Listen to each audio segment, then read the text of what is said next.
नमस्कार दोस्तों, आपका स्वागत है आपके अपने यूट्यूब चैनल चैप्टर एग्जाम में। हम एक साइंस की सीरीज लॉन्च किए हैं जिसके तहत हम साइंस डोज के अनुसार साइंस के जितने भी इंपॉर्टेंट टॉपिक्स हैं उसका हम लोग अध्ययन करेंगे और भी सरल भाषा में। इसी क्रम में ये साइंस डोज दूसरा है जिसमें हम लोग पढ़ेंगे रक्त परिसंचरण तंत्र।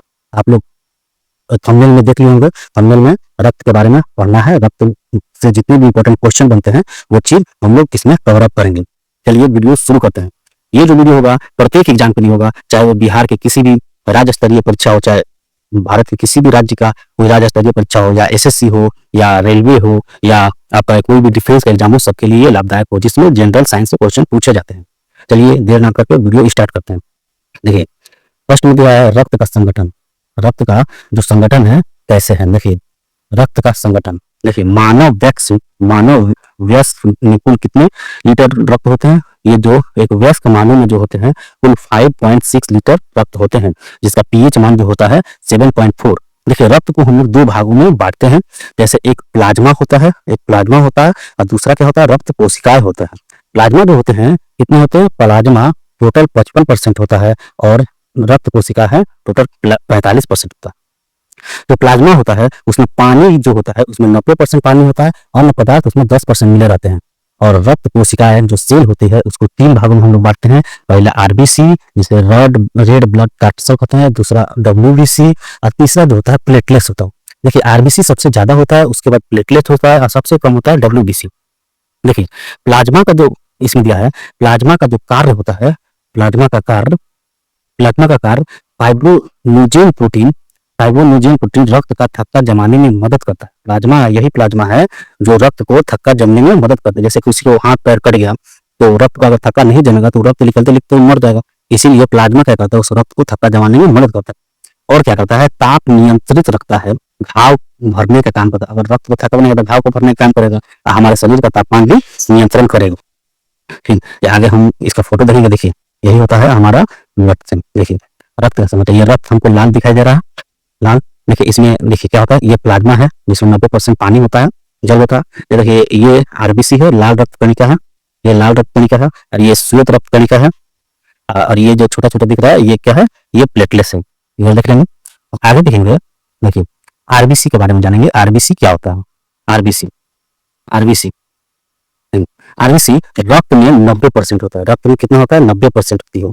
इसका जो जीवन काल पूछा जाता है, जीवन काल कितना होता है? 120 दिन का होता है। और जो आरबीसी का जो निर्माण होता है वो बोन मैरो में होता है। अगर हिंदी में पूछे तो वो अस्थि मज्जा में निर्माण होता है। इसकी मृत्यु जो होती है, पूछता है आरबीसी की मृत्यु कहाँ होती है? प्लीहा में होती है। अगर इंग्लिश में पूछे तो स्प्लीन में होती है। यही प्लीहा स्प्लीन को आरबीसी का कब्र का कहा जाता है। देखिए जो वर्क इसका होता है आरबीसी का, ऑक्सीजन और कार्बन डाइऑक्साइड का संवहन करना होता है। ये ऑक्सीजन और कार्बन डाइऑक्साइड को इधर से उधर ले जाया जाता है। देखिए आरबीसी जो होता है, आरबीसी में हीमोग्लोबिन नामक प्रोटीन पाया जाता है, जिसके कारण ही वो उसका रंग जो होता है लाल रंग होता है। तो पूछेगा आरबीसी लाल क्यों दिखता है, तो हीमोग्लोबिन नामक प्रोटीन पाया जाता है जिसके कारण आरबीसी हमारा लाल रंग का दिखाई देता है। आरबीसी की कमी से होने वाले रोग, आरबीसी के कमी से हमें कौन कौन से रोग होते हैं? ये दो प्रकार के रोग होते हैं। पहला एनीमिया रोग होता है जिसे हिंदी में अरक्तता कहते हैं, और दूसरा पीलिया रोग होता है जो उसे जेंडिस कहते हैं। जैसे आरबीसी कमी हाथ पर पीला पड़ जाता है, इसी कारण आरबीसी की कमी के कारण। और दूसरे में देखेंगे हम डब्ल्यूबीसी। देखिए डब्ल्यूबीसी सबसे कम होता है। डब्ल्यूबीसी होता है सबसे कम होती है रक्त में। इसका जीवन काल भी 2 से 4 दिन का होता है, 2 से 4 दिन का होता है। आकार में सबसे बड़ी होती है। देखिए डब्ल्यूबीसी जो होता है आकार में सबसे बड़ी होती है। निर्माण भी इसका बोन मैरो में होता है। इसका निर्माण बोन मैरो में होता है। मृत्यु इसका जो होता है रक्त में ही हो जाता है। इसका मृत्यु रक्त में ही हो जाता है, न कि अस्थि मज्जा में। देखिए इसका मृत्यु जो होता है रक्त में ही हो जाता है। देखिए इसका वर्क बहुत ही इंपॉर्टेंट है। इसका वर्क जो है इम्यूनिटी सिस्टम, प्रतिरोधक क्षमता को बढ़ाती है। प्रतिरोधक क्षमता जिसका ज्यादा रहेगा उसको किसी प्रकार का रोग नहीं हो, तो रोगाणुओं से रक्षा करने, घाव भरने में काम होता है। देखिए ये दो प्रकार के होते हैं। जो डब्ल्यूबीसी है दो प्रकार का होता है। जो लिम्फोसाइट होता है, एक मोनोसाइट होता है। जो लिम्फोसाइट और मोनोसाइट में लार्ज सेल ऑफ बॉडी कहा जाता है। मोनोसाइट को लार्जेस्ट सेल ऑफ बॉडी कहा जाता है। जो सबसे लार्जेस्ट सेल होता है वो मोनोसाइट होता है। ये डब्ल्यूबीसी का एक पार्ट है। जो मोनोसाइट होता है इसका काम जो होता है जो घाव को भरने में काम करती है। और लिम्फोसाइट जो होता है श्वेत रक्त कणिका है जो बीमारियां से बचाती है। देखिए घाव भरने में मोनोसाइट का काम आता है, और लिम्फोसाइट जो होता है वो बीमारियों से बचाती है। देखिए डब्ल्यूबीसी कमी से होने वाले रोग, देखिए जब WBC कमी से होने वाला रोग पहला देखिए एड्स, HIV, यही WBC की कमी होती है। HIV वायरस के कारण होता है WBC की कमी। देखिए या तो ब्लड कैंसर होता है WBC की कमी के कारण।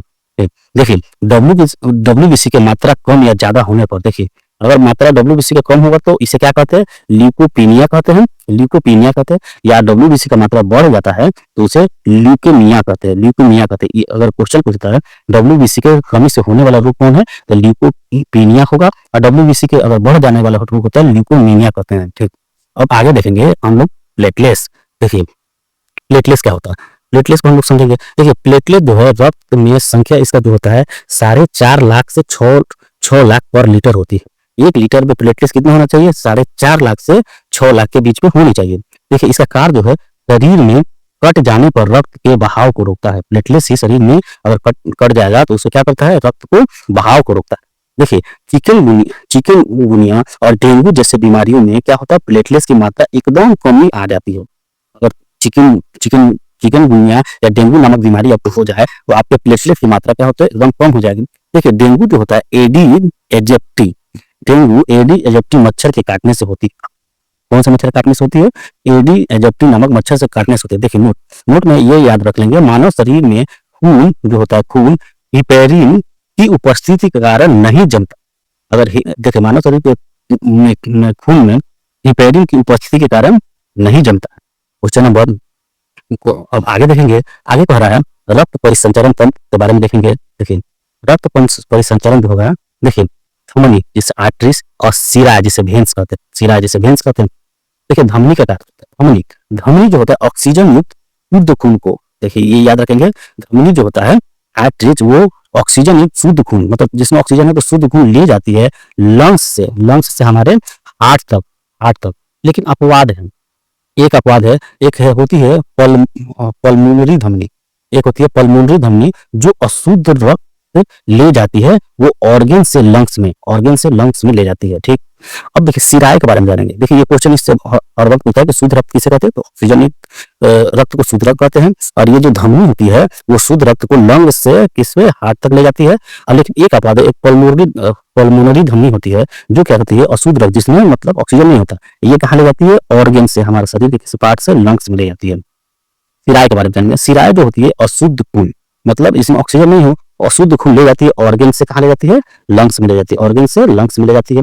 और अपवाद में है एक पल्मोनरी सिरा है, एक पल्मोनरी सिरा जो शुद्ध रक्त को लंग्स से हार्ट में ले जाती है, शुद्ध रक्त को लंग्स से हार्ट में ले जाती है। आगे देखेंगे, देखिए ये जो था मतलब रक्त परिसंचरण के मोस्ट इंपोर्टेंट थिंग, इससे रिलेटेड जितने भी क्वेश्चन बनेंगे, इसी से क्वेश्चन बनेंगे, इससे रिलेटेड जो भी हम क्वेश्चन बनेंगे वो हम लोग देख लेंगे, एक टेस्ट देखेंगे, देखते हैं कितने हम लोग सही बनाते हैं और कितने उसमें से क्वेश्चन आ रहे हैं। देखिए टेस्ट में देखेंगे, देखिए ब्लड रक्त परिसंचरण से क्विज सेट देख लेंगे, इसमें 10-15 क्वेश्चन होगा। देखिए क्वेश्चन देखेंगे, देखिए प्लाज्मा में जल का प्रतिशत होता है। देखिए ये सब क्वेश्चन पूछा हुआ है, आंसर इसमें देखिए कितना होगा, 90% होता है। रक्त होता है एक संयोजी ऊतक, कैसा ऊतक होता है, एक संयोजी ऊतक होता है। आरबीसी का निर्माण हमारे शरीर में किस भाग में होता है, आरबीसी का निर्माण हमारे शरीर में अस्थि मज्जा में होता है। अगला क्वेश्चन देखेंगे, देखिए हीमोग्लोबिन का क्या तात्पर्य है, हीमोग्लोबिन का जो कार्य है ये जो है ऑक्सीजन को, इसका काम करता है ऑक्सीजन को इधर उधर पहुंचाना होता है, ऑक्सीजन को इधर से उधर पहुंचाना होता है। क्वेश्चन नंबर 5 देंगे, मानव वयस्क में कुल कितनी रक्त होती है। देखिए एक वयस्क मानव में 5 से 6 लीटर खून होती है। मानव रक्त का पीएच होता है, कितना होता है, मानव रक्त का पीएच होता है 7.4 होता है। और आगे देखेंगे, आगे दे रहा है आरबीसी का कब्रस्थान किसे कहते हैं। देखिए आरबीसी का कब्रस्थान प्लीहा को कहते हैं। रक्त का लाल रंग किसके कारण होता है, रक्त का लाल रंग हीमोग्लोबिन के कारण होता है। डब्ल्यूबीसी का मुख्य कार्य क्या होता है, डब्ल्यूबीसी का मुख्य कार्य प्रतिरोधक क्षमता बढ़ाना होता है। आगे देखेंगे डब्ल्यूबीसी की मात्रा सामान्य से अधिक हो जाने पर क्या होता है, ल्यूकेमिया होता है। और रक्त का अशुद्धिकरण कहा जाता है, अशुद्धिकरण कहाँ होता है, रक्त का शुद्धिकरण कहाँ होता है, फेफड़ा में होता है। और मानव शरीर में खून किसकी उपस्थिति के कारण नहीं जमता है। देखिए किसकी उपस्थिति के कारण नहीं जमता है, हिपेरिन की उपस्थिति के कारण नहीं जमता है। और आगे देखेंगे, देखिए लास्ट क्वेश्चन में लाल रक्त कणिका का जीवन काल कितना होता है, 120 दिन होता है। इसी के साथ ये साइंस डोज का भाग 2 है जो खत्म होता है। अगर आप लोग को ये वीडियो अच्छा लगता है तो आप हमें लाइक करें, सब्सक्राइब करें, कमेंट करें, जिससे आपके लिए और बढ़िया से बढ़िया कंटेंट ला सके और आपके हर एक परीक्षाओं में मददगार सिद्ध हो सके। ये ये सारे वीडियो। इसके लिए धन्यवाद। Thank you.